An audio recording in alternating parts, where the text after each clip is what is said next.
Good morning प्यारे विद्यार्थियों। आज हम गायत्री के इस ऑनलाइन यूट्यूब चैनल पर हमारी शब्द विचार से संबंधित तीसरी क्लास है। हम सबसे पहले पढ़ रहे थे विकारी शब्द, उसी को अपन आगे बढ़ाते हैं। हमने संज्ञा से संबंधित विकारी शब्द पढ़ लिए थे। आज अपन पढ़ेंगे सर्वनाम से संबंधित विकारी शब्द। सर्वनाम किसे कहते हैं, कितने प्रकार के होते हैं और इसके भेद कितने होते हैं, इनका अपन विस्तृत और व्यापक अध्ययन करेंगे। सबसे पहले बात आती है कि सर्वनाम किसे कहते हैं। सर्वनाम का वैसे देखा जाए तो शाब्दिक अर्थ होता है सबका नाम। क्या है? सबका नाम सर्वनाम है। फिर अपन सर्वनाम पढ़ रहे हैं तो इससे पहले हिंदी से पहले संस्कृत साहित्य में थोड़े चले जाते हैं। संस्कृत साहित्य में सर्वनाम को नाम कहा जाता है। क्या कहा जाता है? नाम। और किसने कहा है? यास्क मुनि ने संज्ञा, सर्वनाम और विशेषण को नाम कहा है। किसने?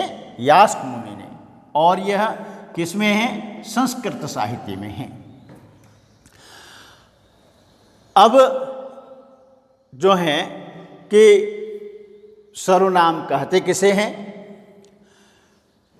सर्वनाम की सीधी सी और सरल सी परिभाषा है कि संज्ञा शब्दों के स्थान पर प्रयुक्त होने वाले शब्दों को अपन सर्वनाम कहते हैं। किसके स्थान पर? संज्ञा शब्दों के स्थान पर प्रयुक्त होने वाले शब्दों को सर्वनाम कहा जाता है। इसके बाद में सर्वनाम की हमें क्यों आवश्यकता पड़ी, ऐसे शब्द हम क्यों बनाने लगे, संज्ञा से काम हमारा क्यों नहीं चला, उसके लिए एक सीधी सी बात है कि वाक्यों में जब हम बात करते हैं, वाक्यों में प्रयोग करते हैं, तब संज्ञा की पुनरुक्ति हो जाती है। संज्ञा की पुनरुक्ति हो जाती है और इस पुनरुक्ति के दोष को दूर करने के लिए हमने संज्ञा के स्थान पर सर्वनाम का प्रयोग किया है।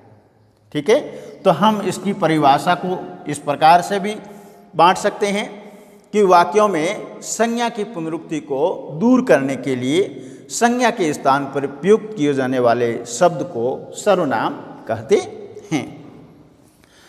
अब देखिए कि सर्वनामों की संख्या कितनी है। संस्कृत में सर्वनामों की संख्या 35 है और हिंदी में सर्वनामों की संख्या 11 है। यहाँ अपन उन 11 सर्वनामों को भी गिनेंगे, जैसे मैं, तू, आप, यह, वह, जो, सो, कोई, कुछ, कौन, क्या। अब देखिए ये पूरे 11 हैं। 1, 2, 3, 4, 5, 6, 7, 8, 9, 10 और यह 11। तो हिंदी में सर्वनामों की संख्या कितनी है? 11 हैं। अब कौन कौन से हैं? देखिए, सर्वनाम विकारी शब्द हैं। कैसे हैं? विकारी शब्द हैं। हमने शुरुआत में भी यही कहा है कि हम कौन से शब्द पढ़ रहे हैं? विकारी शब्दों का अध्ययन कर रहे हैं। संज्ञा विकारी है, सर्वनाम भी विकारी है। सर्वनाम के भेद कितने होते हैं, ये कितने प्रकार के होते हैं? तो ये 6 प्रकार के होते हैं सर्वनाम। पुरुषवाचक सर्वनाम, निजवाचक सर्वनाम, निश्चयवाचक सर्वनाम और संबंधवाचक सर्वनाम और अनिश्चयवाचक सर्वनाम और छठा है प्रश्नवाचक सर्वनाम। ये 6 प्रकार इसके होते हैं। अब देखिए हम इनका एक एक का अध्ययन करेंगे कि पुरुषवाचक सर्वनाम किसे कहते हैं, क्या होता है और आगे निजवाचक क्या होता है, निश्चयवाचक क्या होता है, संबंधवाचक क्या होता है, अनिश्चयवाचक सर्वनाम क्या होता है और प्रश्नवाचक सर्वनाम क्या होता है। एक एक का अध्ययन करके हम उसमें विकारी कैसे बनते हैं उसकी बात करेंगे। यहाँ है पुरुषवाचक सर्वनाम। पुरुषवाचक सर्वनाम हम उसे कहेंगे कि जिन सर्वनामों का प्रयोग बोलने वाले या सुनने वाले या अन्य किसी व्यक्ति के स्थान पर किया जाता है। यानी या तो बोलने वाले, सुनने वाले या अन्य किसी व्यक्ति के स्थान पर जिन सर्वनामों का प्रयोग किया जाता है उन्हें पुरुषवाचक सर्वनाम कहते हैं। कहा भी है कि ये पुरुषवाचक सर्वनाम 3 प्रकार के होते हैं। कितने प्रकार के होते हैं? 3 प्रकार के। और उसके बारे में कहा है उत्तम कहता, मध्यम सुनता, अन्य की होती बात। तो ये कितने हैं? उत्तम पुरुषवाचक सर्वनाम, मध्यम पुरुषवाचक सर्वनाम और अन्य पुरुषवाचक सर्वनाम। 3 प्रकार हैं। उत्तम कहता, मध्यम सुनता, अन्य की होती बात। यानी पहला व्यक्ति कहेगा, दूसरा सुनेगा और दोनों के बीच में तीसरे की बात होगी, अन्य की बात होगी। सबसे पहले हम बात करेंगे उत्तम पुरुषवाचक सर्वनाम की कि उत्तम पुरुषवाचक सर्वनाम क्या होता है। वे सर्वनाम शब्द जिनका प्रयोग बोलने वाला व्यक्ति अपने लिए करता है, यानी स्वयं के लिए जिन सर्वनामों का प्रयोग करता है। जैसे मैं, हम, मुझे, मेरा, हमारा, हमें, ये जो हैं उत्तम पुरुषवाचक में हैं। और किसकी बात करता है? अपनी स्वयं की बात करता है। यानी वे सर्वनाम शब्द जिनका प्रयोग बोलने वाला व्यक्ति स्वयं के लिए, अपने लिए करता है। दूसरा है मध्यम पुरुषवाचक सर्वनाम। और ये कहा है कि वे सर्वनाम शब्द जो सुनने वाले के लिए प्रयोग किए जाते हैं। किसके लिए? सामने वाला जो सुन रहा है, कह रहा है, उसके लिए तो कौन से हो गया?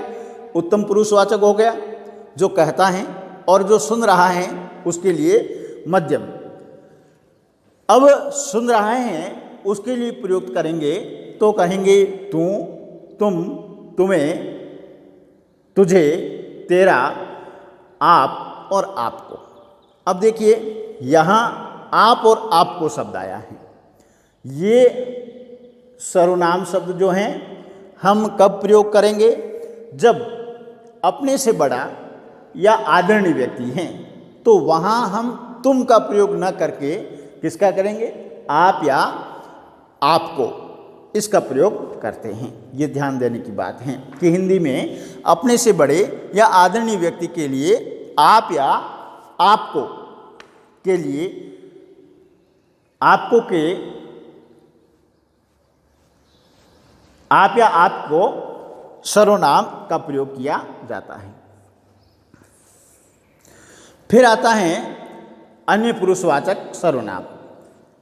अब अन्य पुरुषवाचक सर्वनाम में वे सर्वनाम जिनका प्रयोग बोलने तथा सुनने वाले व्यक्ति किसी अन्य व्यक्ति के लिए प्रयोग करता है।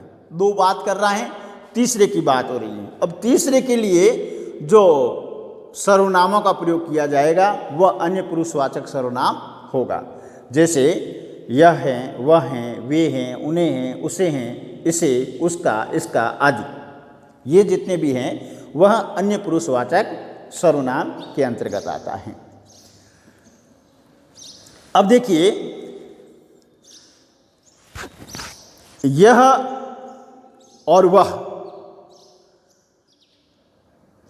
सजीव के लिए जब आता है तब तो वह होता है अन्य पुरुष में, और निर्जीव के लिए ये आ जाते हैं तब वह होता है निश्चयवाचक सर्वनाम। ध्यान रखें, जब सजीव के लिए आए तब तो वह अन्य पुरुषवाचक सर्वनाम है, और यह और वह निर्जीव के लिए प्रयुक्त हो जाता है तब वह निश्चयवाचक सर्वनाम के अंतर्गत आता है। अब देखिए दूसरा इसका रूप है सर्वनाम का निजवाचक सर्वनाम। निजवाचक में वे सर्वनाम जिन्हें बोलने वाला या कर्ता स्वयं अपने लिए प्रयुक्त करता है, उन्हें निजवाचक सर्वनाम कहते हैं। ऐसे सर्वनाम जिन्हें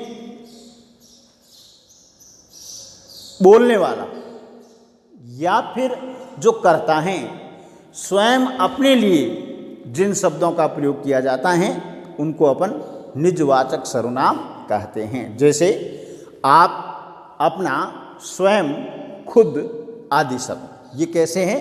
निजवाचक विशेषण हैं, सर्वनाम हैं। फिर देखिए वर्तमान में अपन देखें तो आपका प्रयोग सम्मान प्रकट करने के लिए किया जाता है और वह आप जो हैं वह उत्तम पुरुष के अंतर्गत आता है।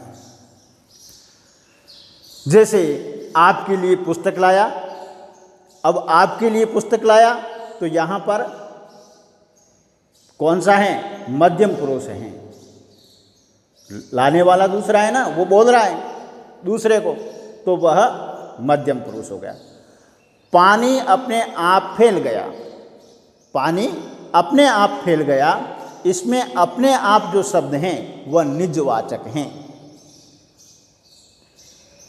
फिर आपका भाई कहाँ गया, यहाँ जो आपका आया है वह मध्यम पुरुष है। क्या है? मध्यम पुरुष, क्योंकि कह रहा है ना, दूसरे व्यक्ति को कह रहा है, सुन रहा है वो, तो सुनने वाला क्या होगा? मध्यम पुरुष होगा। तुम अपनी पुस्तक पढ़ो, यहाँ पर क्या है? निजवाचक सर्वनाम है। अब देखिए कुछ इसके नियम होते हैं। यदि आप का प्रयोग जो है, यदि आपका प्रयोग परोक्ष शैली में हो, किस में हो? आप शब्द का प्रयोग परोक्ष शैली में हो तो वह अन्य पुरुष सर्वनाम कहलाता है। जैसे देखिए नेहरू जी ने कई बार जेल की यात्रा की। क्या कहा? नेहरू जी ने कई बार जेल की यात्रा की। आपने जेल में रहते हुए अनेक संस्कृत ग्रंथों का अध्ययन किया। यहाँ जो हैं वह नेहरू जी ने कई बार जेल की यात्रा की और फिर आपने किसके लिए आया है? नेहरू जी के लिए। तो यहाँ पर क्या है? निजवाचक सर्वनाम है। हिंदी में आपके लिए स्वयं का, निज का, खुद का, अपना आदि शब्दों का प्रयोग किया जाता है। जैसे मैं पूछूं आपको कि स्वयं कौन सा सर्वनाम है? ये जो स्वयं है ये किस सर्वनाम के अंतर्गत आएगा? किसके लिए? मेरे खुद के लिए बात हो रही है, तो स्वयं जो है निजवाचक सर्वनाम है। फिर आता है निश्चयवाचक सर्वनाम। कौन सा है? निश्चयवाचक। वे सर्वनाम जो किसी निश्चित व्यक्ति या वस्तु का बोध कराते हैं। किसका? वे सर्वनाम जो किसी निश्चित व्यक्ति का या निश्चित वस्तु का बोध कराते हैं उन्हें निश्चयवाचक सर्वनाम कहते हैं।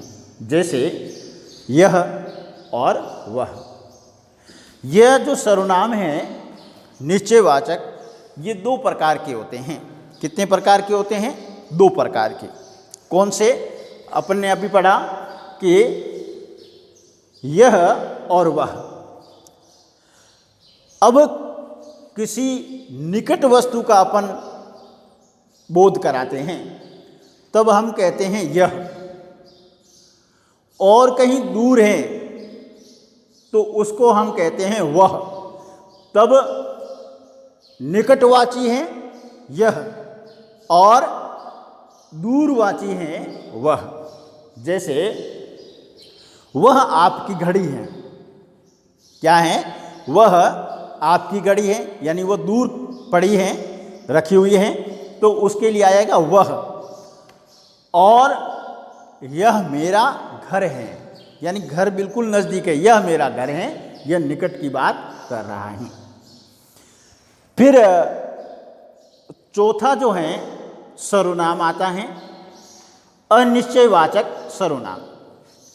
अनिश्चयवाचक सर्वनाम किसे कहते हैं? वे सर्वनाम शब्द जिनसे किसी निश्चित वस्तु या व्यक्ति का बोध नहीं होता।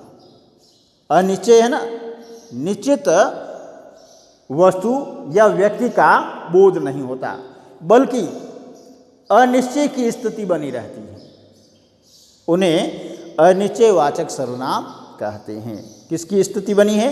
अनिश्चय की। जैसे ये भी दो प्रकार के होते हैं, कोई और कुछ।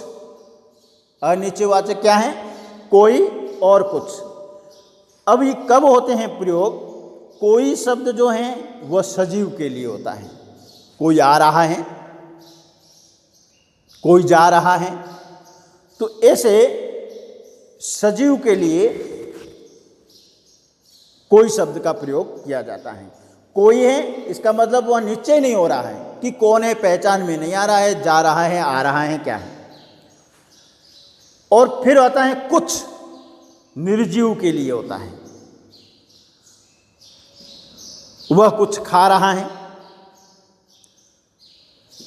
तो ये दो चीजें हैं कि कोई जो है सजीव के लिए, कुछ जो है निर्जीव के लिए आता है। और ये स्थिति किसकी है? अनिश्चय की स्थिति है कि वहाँ पर हमें उस व्यक्ति का बोध नहीं होता, उस वस्तु का बोध नहीं होता, बल्कि हम अनिश्चय की स्थिति में बने रहते हैं। तब वहाँ पर अनिश्चयवाचक सर्वनाम होता है। फिर हमारा पांचवा सर्वनाम है प्रश्नवाचक। कौन सा है? प्रश्नवाचक। कि वे सर्वनाम जो प्रश्न का बोध कराते हैं या वाक्य को प्रश्नवाचक बना देते हैं, उन्हें प्रश्नवाचक सर्वनाम कहते हैं। दो बातें हैं कि जो प्रश्न का बोध कराते हैं या फिर वाक्य को प्रश्नवाचक बना देते हैं, तो उन्हें अपन प्रश्नवाचक सर्वनाम कहते हैं। इसमें कौन और क्या दो हैं। कौन किसके लिए आता है? सजीव के लिए। क्या किसके लिए आता है? निर्जीव के लिए। जैसे कौन गाना गा रही है, तो यहाँ कौन क्या है? सजीव है, गाना गा रही है। लेकिन यह प्रश्न है, उसका उत्तर भी आएगा। वह क्या लाया है? ये निर्जीव चीज है। वह क्या लाया है? किसकी पुस्तक पढ़ी है?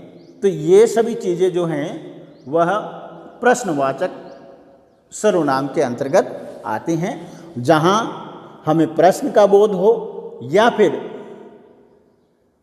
ऐसे वाक्य जो प्रश्नवाचक बना देते हैं।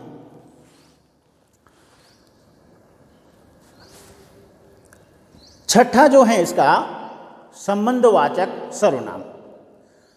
वे सर्वनाम जो दो पृथक पृथक बातों के स्पष्ट संबंध को व्यक्त करते हैं, उन्हें संबंधवाचक सर्वनाम कहते हैं। ठीक है ना?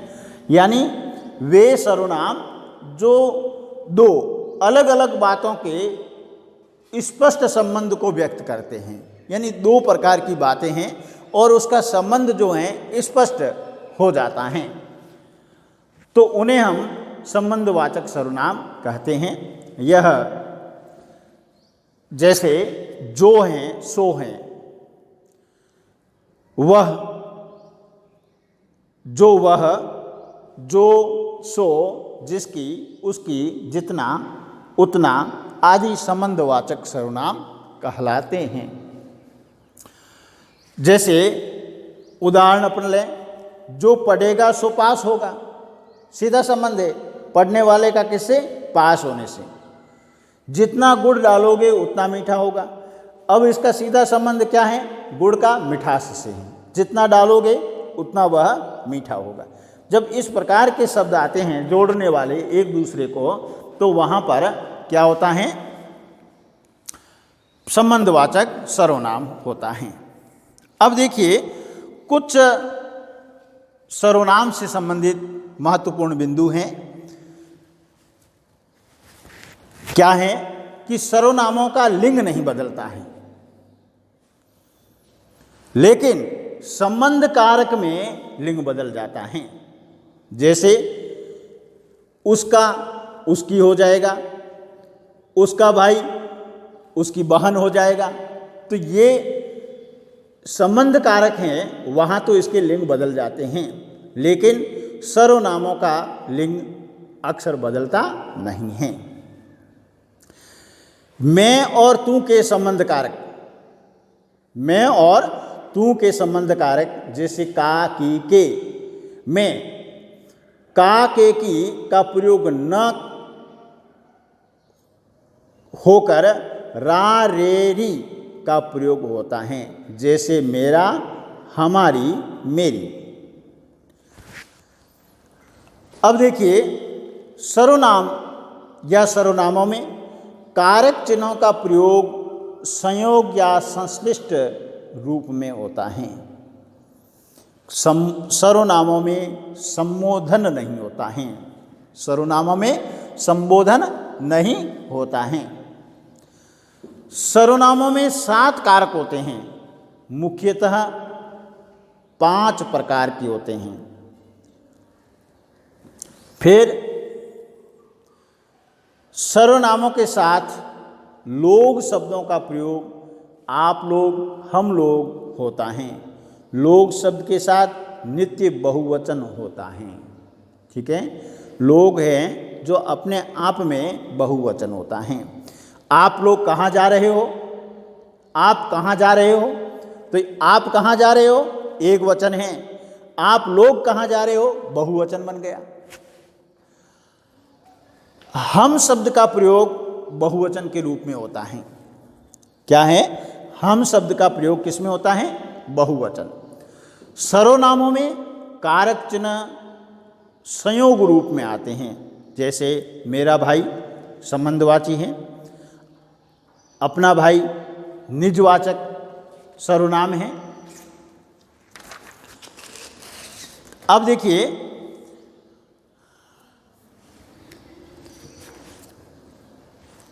इस सर्वनामों के कुछ अशुद्ध रूप भी होते हैं। जैसे मेरे को, मेरे से, मेरे पर, हमारे को, हमारे से। ये बिल्कुल अशुद्ध रूप हैं सर्वनाम के। जैसे मैं कहूँ मोहन का भाई मेरे को पुस्तक लाया, तो अशुद्ध रूप हैं। मोहन का भाई मेरे पुस्तक लाया, सही हो जाता। जैसे ग्रामीण, साधु, संत, कवि, स्त्रियां एक वचन में मैं के स्थान पर बहुवचन हम का प्रयोग करती हैं। हमारे जान सदाशिव जोगी, तो हमारपन सुनहु मुनीसा। अब इस प्रकार से हमने विकारी शब्द के अंतर्गत सर्वनामों का अध्ययन किया। आपको हमारा यह विश्लेषण कैसा लगा? आप हमारे इस YouTube चैनल को सब्सक्राइब कीजिए, कमेंट कीजिए, शेयर कीजिए और लाइक कीजिए। धन्यवाद।